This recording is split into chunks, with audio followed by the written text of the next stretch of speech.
और जितने भाई हमारे आशीर्वाद दे रहे हैं, साड़ी बांट रहे हैं, सामान दे रहे हैं, पैसे दे रहे हैं, तो भूतनी वालों मेरी बात सुन लो पहले। ये पैसे इसको बांट रहे हो, पैसे वहां बांटो जहां बाहर आ रही है भारत के अंदर। बहुत से छोटे छोटे नौनिहाल बच्चे पानी में बह रहे हैं, नंगे पुंगे घूम रहे हैं, खाने को रोटी नहीं है।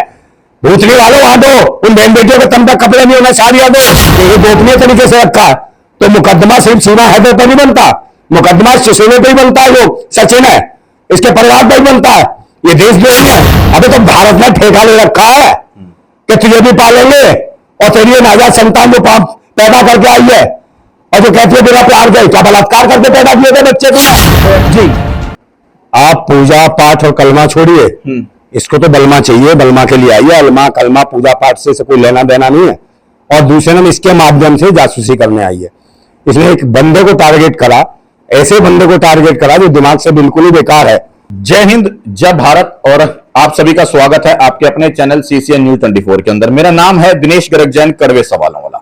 मौजूद हूं भारत की राजधानी दिल्ली के अंदर, और जिस विषय पर मैं चर्चा करूंगा वो विषय ना दिल्ली का है, ना यूपी का है, ना बिहार का, ना हरियाणा का, ना राजस्थान का। वो विषय वो है जो पूरे हिंदुस्तान का विषय बन चुका है। विषय है सीमा हैदर। एक महिला है जो अपने 4 बच्चों को लेकर के पाकिस्तान, मतलब भूखे नंगे भिखमंगे देश पाकिस्तान से हिंदुस्तान की सीमा में घुसती है, और अवैध रूप से घुसती है। कुछ लोगों का यह मानना है कि हमारी सीमा भाभी है, कुछ लोग कह रहे हैं कि यह हमारे हिंदुस्तान की भाभी है, और कुछ लोग इसका कड़ा विरोध भी कर रहे हैं कि यह भारत की सीमा में एक घुसपैठियों की तरह घुसी है, जिसका कोई वजूद नहीं है, जिसके पास कोई क्या नाम है, पासपोर्ट नहीं है, मतलब वो अवैध रूप से घुसी है। इसी विषय पर चर्चा करेंगे। हमारे साथ मौजूद हैं नरेंद्र नंदा भाई राजपूत जी, जो कि हर विषय के ऊपर जो है खुल के अपनी बात रखते हैं, और जो लोगों के दिल में एक दर्द है, जो जेन्युइन विषयों के ऊपर बात करनी चाहिए, तो इस विषय पर बात करेंगे नरेंद्र जी से। सर, सबसे पहले जय हिंद, जय भारत। जिंदाबाद दिनेश जी, जिंदाबाद। एक विषय है, आपने देखा होगा भी, सीमा हैदर जो 4 बच्चों को लेकर के हिंदुस्तान की सीमा के अंदर घुसी है। किस तरह से देख रहे हैं इस केस को? देखिए, ये एक जासूस है जी, और कोई इस तरीके से हमारी सीमाओं के अंदर। पहले नंबर तो हमारी सुरक्षा एजेंसी इतनी खतरनाक है, और इतनी जो सेना है, फौज है, हमारी पुलिस है, मतलब इतनी मुस्तैद है, इतनी जागरूक है हमारे देश की सेना है, फौज है, मगर ये अंदर कैसे घुस के आ गई? तो कहीं ना कहीं ये सवाल उठता है देश के शासन के ऊपर। प्रशासन अपनी जगह मुस्तैद, मगर इसके ऊपर जो शासन का खेला है, आप जैसा देख रहे हो, देश के अंदर एक उन्माद फैला रखा है। धर्म, मजहब, जिहाद, जात पात के नाम पर एक देश में पिछले 9 साल से बुरा हाल चल रहा है। तो 9 साल बेमिसाल बुरा हाल हो गया देश का, समझे नहीं? जो देश की मूलभूत जो समस्याएं हैं, जैसे स्वास्थ्य है, शिक्षा है, रोजगार है, सुरक्षा है, महंगाई है, बेरोजगारी है, गरीबी है, भुखमरी है, लाचारी है, बलात्कार है, इस पर कोई बात करने को तैयार नहीं है। हमने देखा अब ये आ गई, बताओ बिना पासपोर्ट वीजे के अंदर एंट्री कर गई, और फिर उसको लव एंगल दिखा रहे हैं कि इसको हो गया, इसको 4 बच्चों की अम्मा को इसको हो गया। एक बार बताइए, भारत की कौन सी संस्कृति है? यहाँ के लोग आप कह रहे हो भाभी कह रहा है, तो ये कौन है? वो अंधभक्त लोग हैं, ठीक है। और इसका पता चलता 50 दिन से तो एक तरीके से गोपनीय तरीके से भारत के अंदर रही है। और कौन था इसको लेके आया? वो चुसा हुआ आम, उसका जो आशिक है, समझे नहीं? इस चुसे हुए आम को ये पूछिए कि इसको काट के खाएगी, मतलब आप क्या चूस के खाएगी इसको? सचिन को चुसे हुए आम से बिल्कुल चुसा हुआ आम है। उसे देखा कि एक लंबूरी आदमी चाहिए, मेरे को बेवकूफ आदमी चाहिए, मूर्ख आदमी चाहिए, एक ऐसा झुंझुना चाहिए जिस तरीके से मैं बजाना चाहूं वैसे वो बजे, और मैं जासूसी करूं, इस देश की जासूसी दूं। तो जासूस है जो बिना वीजा, बिना पासपोर्ट के आप एंट्री करके आ रहे हो। कैसे आए? तो पहले नंबर तो आ ही नहीं सकते थे। कहीं ना कहीं सुरक्षा एजेंसियों के साथ कोई ना कोई शासन के जो लोग हैं मिले हुए हैं, नहीं तो ये आ ही नहीं सकती थी।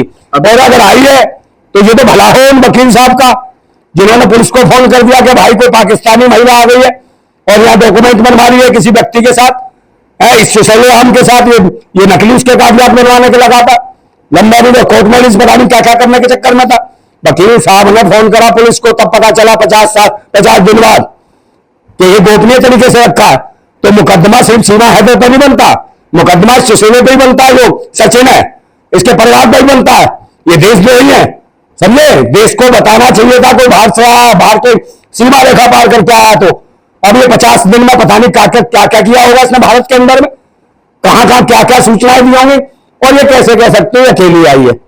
ये आई है, इसके 4 बच्चे आए हैं, और 4 बच्चों के साथ अकेली थोड़ी, इसके साथ और भी आए होंगे। जब ये अंधभक्तों की जो भाभी है, ये भारत माता बनाने पे चले हैं, तो इसके साथ इसके जो अंधभक्तों के मामू भी तो आए होंगे, 25-30-50 जो भी हैं, और देश में फैल गए होंगे जगह जगह। और ये 2024 के चुनाव को देखे, मुझे लगता है लोकसभा चुनाव को देखते ये एक षड्यंत्र चल रहा है। जिस तरीके से पता चला और इसको अरेस्ट किया, इस महिला को 2 दिन में जमानत मिल जाती है, तो मजाक है देश के कानून का। कौन है इसमें आसानी से एकदम इसको रिहाई दे दी? क्यों दे दी भाई? क्यों जमानत दे दी? बहुत से लोगों ने सीमा पार से आए, अभी तक आजीवन कारावास काट रहे हैं भारत की जेलों में। जांच चल तो रही है इसके खिलाफ। तो भाई जांच के आप जमानत कैसे दे दोगे बाहर? कैसे ऑथेंटिक? आपने शादी ऑथेंटिक कर दी, कैसे ऑथेंटिक कर दी भाई? पाकिस्तान का और यहाँ का भी कोई कानून है? क्या नहीं कानून है? वहां बिना बॉम्बे तो तलाक दे के आई जाए, उसका जो पति था, ये कहते परेशान करता है, वो 4 साल तो यहाँ सऊदी अरब में, वो सऊदी अरब में लगा, तो उसको परेशान कहां से करेगा मजबूर आदमी? और 4 बच्चे, इसको प्यार नहीं हुआ, कह रही वो प्यार नहीं कर, बिना प्यार के 4 बच्चे पैदा हो गए। ये वैसे ही 8-8, 9-9 महीने पेट में ठूस के रख लिए इसने, बिना मोहब्बत के और प्यार के हो गए हैं। या उससे प्यार नहीं था, कुछ नहीं था, वहां का कानून नहीं था, वहां के कानून से, वहां की हुकूमत से गुहार लगाती, अगर आदमी से कुछ नहीं थी तो। अभी भी तो वो यही कह रहे कि मुझे कहीं ना कहीं सचिन से प्यार है और मैं अपने पति से दुखी थी, इस करके मैं सचिन के प्यार में आई हूं हिंदुस्तान और मैं यहाँ की नागरिकता लेना चाहती हूं। देखिए, नागरिकता ले या कुछ भी करे, आप इलीगल तरीके से कैसे आए हो? प्यार था तो वहां से आती ना, वीजा तैयार कराती, भारत में स्वागत करते लोग। आप ऐसे बाया बाया करके आई हो दुबई के रास्ते पे, तुम्हारे नेपाल के रास्ते, और फिर क्या चोरी से घुसे हो? तो आप कैसे देश के साथ गद्दारी कर रहा है ये सचिन ही? इसको तुरंत देशद्रोह का मुकदमा एनआईए लगना चाहिए इसमें, सचिन पे भी। और जितने भाई बना रहे, आशीर्वाद दे रहे, साड़ी बांट रहे हैं, सामान दे रहे हैं, पैसे दे रहे हैं, तो भूतनी डालो, मेरी बात सुन लो पहले। ये पैसे इसको बांट रहे हो, पैसे वहां बांटो जहां बाहर आ रही है भारत के अंदर। बहुत से छोटे छोटे नौनिहाल बच्चे पानी में बह रहे हैं, नंगे पुंगे घूम रहे हैं, खाने को रोटी नहीं है, भूतनी डालो वहां दो। उन बहन बेटियों के तम तक कपड़े नहीं होने, साड़ियां दो। भारत से आ गई है, 4 बच्चों की माँ लेके, भारत माता बना दिया, समझे? ये तुम्हारे भाई बहन भी ले आई साथ में, उन्हें पालोगे तुम। और जो भारत में जो भारतवासी है उनके लिए भी सोच रहे हो तुम, समझे? यहाँ की भारत माता नहीं, यहाँ की बहन बेटियां नहीं है, यहाँ की बहन बेटियों के साथ बलात्कार होता है, शोषण होता है। और तो जो देश के लिए मेडल लाती है जो बहनें हमारी है, रेसलर खिलाड़ी हो चाहे कोई भी हो, कुश्ती खिलाड़ी हो, वो लाती है, जब वो अपने अधिकारों की बात करते हैं शोषण के खिलाफ, तो लठ मारती है जहां की सरकार, और अंधभक्त मजे लेते हैं। अच्छा, एक चीज और, अब सीमा का साफ तौर पर यह कहना है कि यदि मेरे को पाकिस्तान भेजा गया तो मेरे को वो मार के डाल देंगे। दूसरी बात, अगर भारत सरकार को लगता है कि मैं कहीं भी गलत हूं तो मेरे साथ किसी भी तरह का अगर कोई भी सजा देने तो भारत सरकार दे, मेरे को जेल में डाल दे, मेरे से जो भी मतलब सजा देने वो भारत सरकार दे, मेरे को पाकिस्तान ना भेजा जाए। ये तो मजाक जैसी बात लगती। पहले नंबर तो बिना पासपोर्ट वीजे के गैर कानूनी तरीके से देश के अंदर घुस गई, उसके बाद कह रही मुझे पाकिस्तान मार देगा। अभी तो भारत ने ठेका ले रखा है कि तुझे भी पालेंगे, और तेरी ये नाजायज संतान जो पैदा करके आई है, और जो कहती है बिना प्यार के, क्या बलात्कार करके पैदा किए थे बच्चे तूने? ये बता, बिना तलाक के भारत में आ गए या हलाला कराने आई है तू भारत में? हमने ठेका ले रखा है, तुम्हें पाल लेगा, समझे? तुम्हारे बच्चों को पाले तो, या भारत में कम है क्या? या आबादी कम है? दुनिया का सबसे नंबर देश है आबादी के मामले में। पहले हम अपने देश के लोगों को पाल लें। मैं कहना चाहता हूं देश की सरकार से कि पहले देश के लोगों को पाल लो, जो पल रहे हैं भुखमरी कल्याण पे 80 करोड़ लोग 3 किलो चावल 3 किलो गेहूं पे पल रहे हैं। भूतनी क्यों? बाहर से विदेश से तुम्हारी अम्मा आई है, करो स्वागत इसका।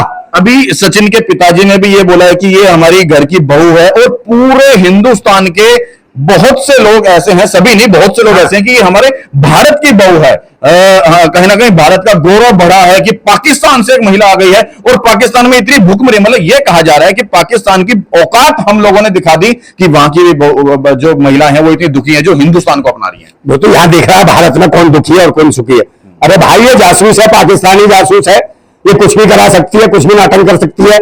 ये बहुत 5वीं फेल या पास है, ये फिर भी अंग्रेजी बोल रही है, हिंदी भी बोल रही है, उर्दू भी बोल रही है, फारसी भी बोलती है, न जाने कितनी भाषा बोलती होगी। मैं तो उसको सल्यूट करता हूं पाकिस्तान की उसको शिक्षा पद्धति को, कि भाई 5वीं फेल या 5वीं पास महिला को इतना परफेक्ट तैयार कर दिया। भाई कौन सा कॉलेज है, कौन सा स्कूल है? हमारे देश के तो भाई नेताओं के बच्चे विदेशों में पढ़ते हैं, वो हमें पता क्यों पढ़ते हैं? क्योंकि यहाँ के स्कूल और कॉलेज बिल्कुल बेकार है, घटिया, क्योंकि देश के नेता कहते हैं, इसलिए नहीं पढ़ाते अपने बच्चों को यहाँ, समझे? सबसे ज्यादा बुरी स्थिति में देश की यहाँ की शिक्षा भी कर दी है उन्होंने। और बात करते हैं भागी, ऐसे इसको कौन रखेगा इस देश में? ये भाई जासूस है, ये आज नहीं तो कल खुल जाएगा। और जो कह रहे हैं, जो बहू कह रहे हैं, उसके बड़े तीर मार दिए इनने, पाकिस्तानी महिला को बुला लिया, 4 बच्चों की अम्मा को। देश में बहुत सारी 4 और 8 बच्चों वाली महिला है, अभी प्यार करने लग जाए, किसी के घर आपके घर पहुंच जाए, लात मार के भगा दोगे, उसको समझाओगे कि भाई तू अपना घर को बर्बाद कर दिए, चली जा।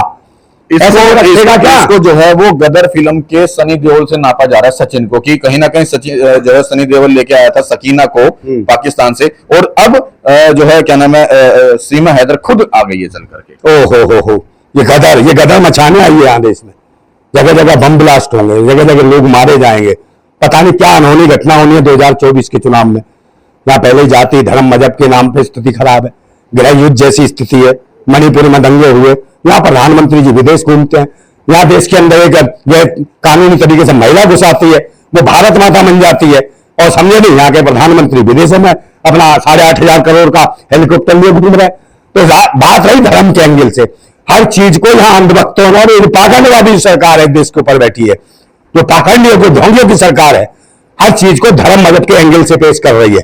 इसे कोई मतलब नहीं है शिक्षा से, स्वास्थ्य से, रोजगार से, व्यवस्था से, महंगाई से, लूट से, लाचारी से, गरीबी से, भुखमरी से, कहां डूब रहे हैं, कहां मर रहे हैं लोग, इनसे कोई मतलब नहीं है इन्हें तो चुनाव जीतना है, चाहे वैसे ही सुरक्षा सीमाओं को चाहे कहीं लगा दिया जाए, चाहे देश की जमान बर्बाद दो। पुलवामा में देखा आपने, 3.5 किलो IDX आई, आज तक नहीं बता पाए। इनकी जांच एजेंसियां इतनी खतरनाक है। हो सकता है IDX भी ऐसी आया हो जैसे सीमा आई है। हाँ भाई, बिल्कुल ऐसे आया होगा भाई, बिना मर्जी के थोड़ी है। मैंने कहा ना, हमारे देश की जो सीमा सुरक्षा बड़ी मजबूत है, हमारे सैनिक बड़े हाँ मजबूत है। अगर मजबूत होते तो ये घुस के, अरे भाई मैंने कहा नहीं, शासन में जो बैठे हुए लोग जो अहंकारी है, जो तानाशाह लोग बैठे हैं, उनकी तानाशाही, उनकी राजनीतिक ये जो धर्म का एंगल दिखा के और मजहब का एंगल दिखा के जो राजनीति कर रहे हैं, उनकी कहीं ना कहीं दबाव है, और किसी माध्यम से उन्हीं की जालसाजी से अंदर आई है। और यही वजह है कि इसको 2 दिन में जमानत मिली, और जमानत में मिलने के बाद इसे फुल आजादी दे दी, अभिव्यक्ति की आजादी। समझे, सारे मेन मिस्ट्री चैनल वाले लग गए भारत माता बताने में, भाभी बताने में है। अभी एक बार बताओ, ये डूब रहे हैं इतने लोग, इतनी बहन बेटियों के बलात्कार हुए, वहां क्या मर जाती है, टूट जाती है मेन मिस्ट्री मीडिया, वहां क्यों नहीं दिखाती? और जो खेल खेलने वाली जो खिलाड़ी थी, समझे, साक्षी मलिक, और वो समझे नहीं फोगाट, उसका एक भी इन्होंने नहीं कुछ दिखाया, और उनको लठ मारे। एक तरफ प्रधानमंत्री संसद भवन का उद्घाटन करते हैं, दूसरे तरफ जो गोल्ड मेडल लाते हैं महिला खिलाड़ियों के पिछाड़े लाल किए जाते हैं देश के अंदर। ये है भारत माता, यहाँ की भारत माताओं को कूटा जा रहा है, समझे, और उनको लाया जा रहा है जो बाहर से आई है, जो समझे बच्चों नालायक जो महिलाएं आ रही हैं, उनको भारत माता स्थापित कर रहे हो देश के अंदर। ये सर्वगुणात्मक बात है भारत के लिए। देखिए वाकई मेरे को अच्छा लगा नरेंद्र जी आपसे मुलाकात करके और इनके विचारों को लेकर के। 1 मिनट मैं अपने भी लूंगा। देखिए इस समय कुछ एक वीडियो हमारा कुत्ते जैसा मुल्क पाकिस्तान जो कि भूखा निंगा भिकमंगा है, वहां से कुछ एक वीडियो वायरल हो रही है कि हम अगर सीमा को भेजो अदरवाइज वहां के मंदिरों को तोड़ देगा। तुम्हारी मां के दूध में इतना वाकई दम नहीं है कि हमारे हिंदुस्तान की एक ईंट भी हिला सको। दूसरी बात, अगर बात रही जहां तक सीमा हैदर की, वो खुद आई है चल करके यहां पर, और वो भी अवैध तरीके से आई है। उस जैसी महिला को लात मार करके हिंदुस्तान से बाहर भेजना चाहिए, जिस मुल्क से वो आई है वहीं पर भेजना चाहिए। तीसरी बात, सुरक्षा एजेंसियों की भी बात करूं, भारत केंद्र सरकार की बात करूं, तो उसको भी ये ध्यान देना चाहिए कि अगर एक सीमा हैदर अवैध रूप से हमारे भारत की सीमा के अंदर घुस सकती है बिना किसी वीजा के, बिना किसी अनुमति के, तो ना जाने कितनी सीमाएं यहां पर आ चुके होंगे और कितने आतंकवादी यहां पर आके बस चुके होंगे। बहुत बड़ा सुरक्षा का सवाल खड़ा होता है हमारी भारत को लेकर के कि जब एक महिला 4 बच्चों को लेकर के 50 दिन तक यहां पर रह सकती है। वो तो भला ठीक है, इन्होंने बताया, अच्छा बताया कि उस वकील का जिसने इत्तला किया पुलिस थाने में, यूपी पुलिस को, लेकिन उसके बावजूद भी उसको 2 दिन के बाद जमानत। अरे कम से कम जब वो भारत की सीमा के अंदर आ गई थी, उसको अरेस्ट कर लिया गया था। अरेस्ट करने के बाद जब वो जमानत दी जाती थी तो जज साहब को भी देखना था, इसका जांच तो करवाएं हम। अगर हिंदुस्तान का भर मामला रहता तब भी आप एक जांच कराते हैं कि क्या नाम है, ये सच बोल रहे हैं, झूठ बोल रहे हैं। उस महिला के कोई जांच नहीं की, झूठ बोल रही है, सच बोल रही है, क्या है क्या नहीं है, जासूस है, एजेंट है, आतंकवादी है, क्या है वो, और नई नई बातें वो रख रही है। कभी 5वीं फेल महिला, एक हिंदी अच्छी बोल रही है, उर्दू उसको बोलने नहीं आती है, कोई कलमा उसको पढ़ना नहीं आता है,